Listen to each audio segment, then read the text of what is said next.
আজকের ভিডিওটা যদি বাচ্চার মারা দেখে অনেক কিছু শিখতে পারবে। আসসালামু আলাইকুম, কেমন আছো সবাই? আলহামদুলিল্লাহ, আমি অনেক ভালো আছি। দেখতেই পাচ্ছ আমার ছেলে ডিম খাচ্ছে। আমার ছেলে ডিম খেতে অনেক পছন্দ করে। ওরে আমি যেভাবে খাবার খাওয়ানো শিখেছি ও সেভাবেই খাওয়ার চেষ্টা করে।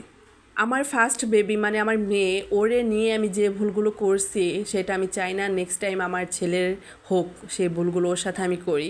আর আমার মেয়েকে আমি মানে আদরের চোটে আমি এতটাই পরিমাণের ওরে আদর করছি যে ওরে কি খাওয়াবো না খাওয়াবো, গরু খাওয়াবো নাকি খাসি খাওয়াবো, অনেক কিছু করছি, করে দিন শেষে আমার মেয়ের জন্য ভালো হয় নাই, খারাপটাই হয়েছে। যাই হোক, এখন আমার ছেলেরে আমি আমার মতন করে মানে আমি ফার্স্ট টাইম যে ভুলটা করছি আমি চাই না আমি নেক্সট টাইমে ওই ভুলটা করি। তো আমি এখন আমার ছেলেকে যেভাবে ওরে খাবার খাওয়াই বা যেভাবে আমি ওরে খাবার খাওয়ানোর চেষ্টা করি ও খায়, আলহামদুলিল্লাহ ও যথেষ্ট পরিমাণের খায়। বাট এখন আমার দুইটা সন্তানই অনেক ভালো আছে। তো সবাই আমার সন্তানদের জন্য দোয়া করবেন।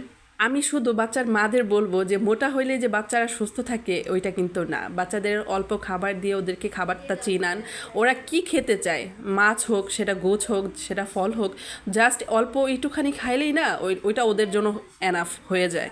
ওই বাচ্চাদের পুষ্টির কথা চিন্তা করে আমরা মারা কী করি, অনেক কিছু খাওয়াই, অনেক চিন্তায় থাকি বা ওদেরকে মারধর করি, দিন শেষে ওরা অসুস্থ হয়ে যায় আর পুষ্টি পাবে দূরে থাক। আমার ছেলের সাথে আমি যা করছি দেখি যে আমার মেয়ের সাথে আমি যা করছি সবই ভুল। আর এখন দেখি আমার ছেলে মানে যতটুকু ওর দরকার ও ততটুকুই খায়, আলহামদুলিল্লাহ ও অনেকটাই ভালো আছে।